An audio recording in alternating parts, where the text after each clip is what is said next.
So in this video, I will be continuing the discussion of the training I'm doing with Vijmalia Birch surrounding using mindfulness to work with chronic conditions, including pain, and applying this work to the world of tinnitus. Vijmalia Birch is the founder of an organization, Breathworks, over in England, which initially started working primarily with pain, but is now used for using health in general. And this is, I think, her latest book, Mindfulness for Health. And a lot of the methods and discussions that I'm going to be going through is actually in that book, which is a wonderful book to pick up.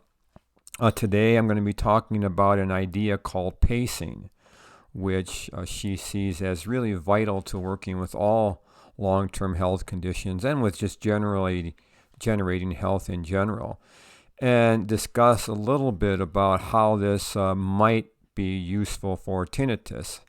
And I want to give a kind of a heads up in that this is, I think, tentative stuff that everyone will have to try out. This issue today of pacing, it may or may not be useful to you, but I think it's something worth considering and looking at.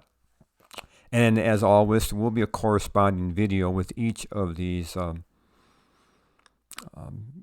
lectures or so. I hope to be returning to a non-PowerPoint format, but there is some information today that I think is best conveyed with PowerPoint, so I'm going to be using the PowerPoint format for today.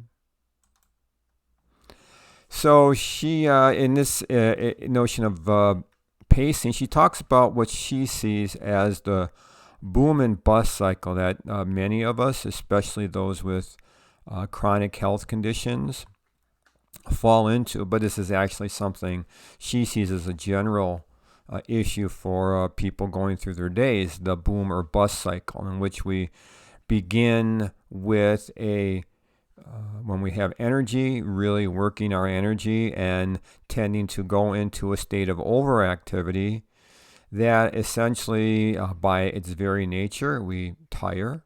And so our energy level decreases until we hit a level of bust or breakdown, in which we've just had enough and need to just stop entirely what we're doing.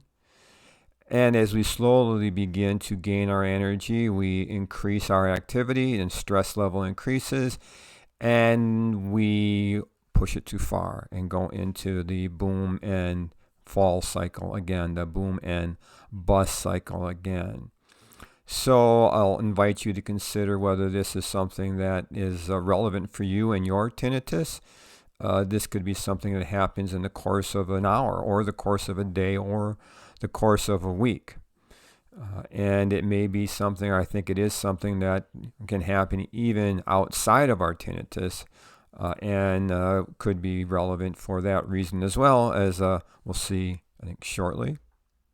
So what happens then is that as we throughout our days, or throughout the days that we notice, is our energy level decreases over time frame, not, she says, necessarily, but because we simply don't pay attention to what is happening to our bodies. This is a big part of breathworks, is paying attention to what's going on with our bodies, to noticing when we're feeling a little stressed, a little overwhelmed, and then to act accordingly, and not simply just assume that there is a necessary and inevitable fall of our energy level. If we're careful enough and foster ourselves and are kind to ourselves and careful throughout the day, this is not an inevitable progression that we need to fall into. And just to, again, link it with our tinnitus, there may be some ways in which our tinnitus as well has a sort of natural rhythm that we may notice or not notice, and may or may not be able to do something about. And that's what this next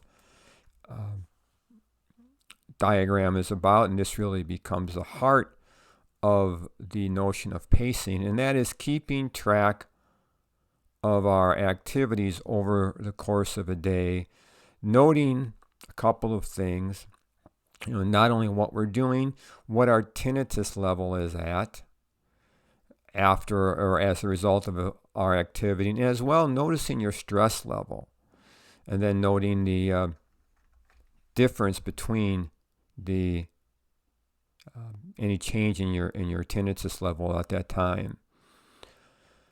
So it's a pretty straightforward way of marking progress. So you would just write down what your time is, what you did, how long you did it for, what your tinnitus level, and let's say we're working at a scale of 0 to 10 with tinnitus and stress, and you want your change at the end of, if there's any change in your tinnitus at the end. Now, this was something, and I talked a little about this in terms of, are you measuring your tinnitus level, your tinnitus to stress level? Should you manage your tinnitus to stress level separate from your stress level? And it's really something you have to work with. I chose just to see what the impact on my tinnitus might be over time, and the idea is to do this for a week fairly religiously, and then analyze it. And I'll be talking a little bit about the analysis in a later video. But the idea is just to start with the analysis of what you're doing and how it impacts your tinnitus level and what you notice about your stress level at the time. Now, as you see, this is sort of my initial kind of start of my chart. And you see my tinnitus level didn't really vary for most of the morning, which is a pretty standard thing for me. It usually starts low and gets highest by the end of the day, which is, I hint that it might be related to stress, because our stress usually starts low and gets higher over the course of the day. And one of the things I did notice is that there is, noting my stress level, I think, is to me, through this practice, was more interesting than noting the tinnitus level, although I do think there is, first some connection between the stress level and the tinnitus. And then there may be things we notice about what is going on with our tinnitus in respect to what we're doing. And this is important because, don't just assume something, avoid something because it's going to spike your tinnitus. Keep track of the activity and see how it actually does impact you. And the idea is to be pretty religious about this, as I said, for a week, and then to go back and analyze it and see what information can be drawn from that. For me, there was more information about stress level than necessarily about tinnitus level. But I found it interesting to chart stress level, and as I work on it, I may see that stress level ends up impacting the tinnitus. We just don't know, and I don't think there's any downside to this. I mean, one downside actually, let me say, is you have to note your tinnitus. And why, when you're working, I can go a whole day without observing my tinnitus sometimes. And this may be more valuable early on in your process. But, you have to stop and notice it and then go back to what you're doing. And that may seem troublesome. I'm not noticing it, and I'm going to start to notice it all of a sudden. But, on balance, I think it's a worthwhile activity to do. For a week. Again, you're only supposed to do it for a week, and so I don't think there's any long-term detriment to be done. There may be some small-term distress that is increased as a result of gaining this information, but I think the information can be useful. And you have to look at it in some detail. You have to be serious about this and plot it out and see, what, if anything, you learn. As I said, what do you have to lose from this? Some minor inconvenience from noting your tinnitus and keeping a level. But this is, I gather, standard practice in the UK in working with pain, and it's shown to be an incredibly effective tool in working with pain. We know there's a lot of connections between tinnitus and pain in the brain, as well as the experience of individuals with both phenomena. So, as I said, what do we have to lose? I think this is a worthwhile activity to try and see what becomes of it. This is a nice, I think, little paradigm for how to get through a week.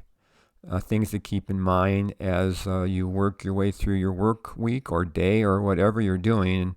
The 4 P's: plan, prioritize, pacing, and pleasure. Planning what you're going to do, that always takes some of the stress off. Prioritizing what's important, what's not. What can I leave off my plate? This activity of pacing, which we just spent a whole video about, is, I think, a very valuable tool to see what you learn about how you are pacing yourself. And then we'll talk a little more in the next video, actually, about pleasure. That we need to bring the pleasant into ourselves on a regular basis, and we don't do that very well, actually, even though we can do it rather easily if we put some effort into it, and that could be another thing to contribute to reducing stress and perhaps reducing our tinnitus distress levels. So, as I said, try it out if this is something that works for you. The meditation, I will be connecting this to. It's a separate video. It's the compassionate acceptance meditation, which I'll talk a little more about next time, but that is the one that will be up on the screen pretty soon. So I hope you find this interesting, perhaps useful, and if you have any questions, please feel free to shoot them to me. Good luck. Goodbye.